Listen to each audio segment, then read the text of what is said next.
বন্ধুরা good morning, তোমরা এর মধ্যে দেখছি এসি টেকনিক্যাল ইউটিউব চ্যানেল। আমি তোমাদের সাথে স্বর্ণ, আজকে তোমাদের আরো আবার স্বাগত জানিয়ে নতুন টপিক বন্ধন ব্যাংক সম্পর্কে কিছু কথা বলতে চাই।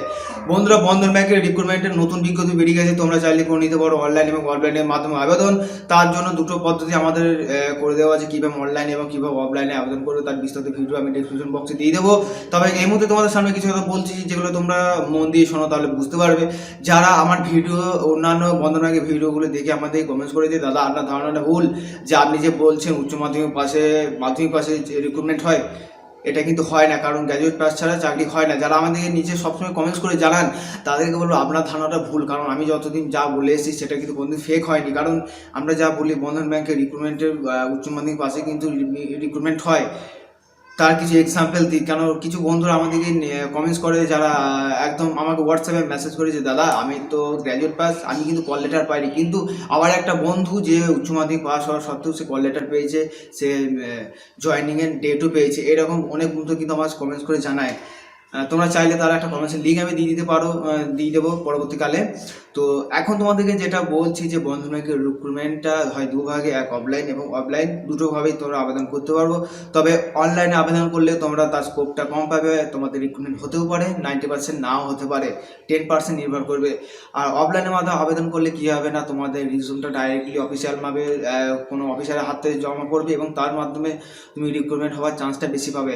এটা কিন্তু কোনো সরকারি সংস্থা নয় যে যা বলবে মানে গ্র্যাজুয়েট পাস প্রার্থীরাই কেবলমাত্র আবেদনের যোগ্য এবং তাদেরকে রিক্রুট করাবে, এটা কিন্তু ফ্যাক্টর নয়। কারণ বন্ধন ব্যাংক হচ্ছে একটা প্রাইভেট সংস্থা। এখানে তুমি যে কেউ চাইলে কাজ করতে পারো। এখানে তাদেরকে রিকমেন্ডেশন হিসেবে কারো যদি হাত দিয়ে যাও তাহলে একটু বেটার হবে। নিজের মাধ্যমে গেলে নিজেকে তাদের সামনে তুলে ধরতে হবে, মানে নিজের এক্সপিরিয়েন্স বা নিজের দক্ষতাটাকে তাদের সামনে অর্জন করতে হবে। আর কিছু আমার নিয়ে বিস্তারিত কিছু বলার নেই। কেন কি বলবো, আমার সেটাই নিজে বুঝতে পারছি। কারণ আমি বন্ধন ব্যাংক সম্পর্কে প্রচুর ভিডিওস করে আমি করেছি। তোমরা চাইলে আমার ভিডিওর ডিসক্রিপশন বক্স থেকে বা ভিডিওর আমার মেন ভিডিও পর্বে গিয়ে তোমরা দেখে নিতে পারো সেই বন্ধন ব্যাংকের প্রত্যেকটা ভিডিওস। কারণ প্রত্যেকটা আলাদা আলাদা ভিডিওস কিন্তু আলাদা আলাদাভাবে বর্ণনা করে বোঝানো হয়েছে বন্ধন ব্যাংকের চাকরি সম্পর্কে বিস্তারিত ডিটেলসে। তো বন্ধুরা, আমার নতুন করে কিছু বলার নেই। তো যারা নতুনভাবে রিক্রুটমেন্ট করার আশা করছো তাদেরকে বলবো তোমরা অফলাইনের মাধ্যমে রিক্রুট করো। কারো যদি রিকমেন্ডেশন বা কারো হাত যদি তোমার না থাকে সেক্ষেত্রে তুমি ডাইরেক্ট নিয়ারেস্ট কোনো ব্রাঞ্চে গিয়ে জমা করো। এখানে কিন্তু তোমরা যদি হেড অফিস কলকাতাতে যাও সেখানে কিন্তু স্কোপ কিন্তু পাবে না সেরকম। তাই বলবো নিয়ারেস্ট কোনো ব্রাঞ্চে যাও। নিয়ারেস্ট 10 কিলোমিটার হোক, 20 কিলোমিটার হোক, 100 কিলোমিটার দূরের মধ্যে হোক, কোনো ফ্যাক্টর নাই। তোমরা সেখানে গিয়ে সরাসরি অফিসারদের সঙ্গে কথা বলো। তোমরা যদি তাদেরকে সেই সমস্ত অফিসারদেরকে কনভিন্স করতে পারো তাহলে কিন্তু তোমার চাকরি কিন্তু ধরা বাঁধা পাক্কা হয়ে যাবে।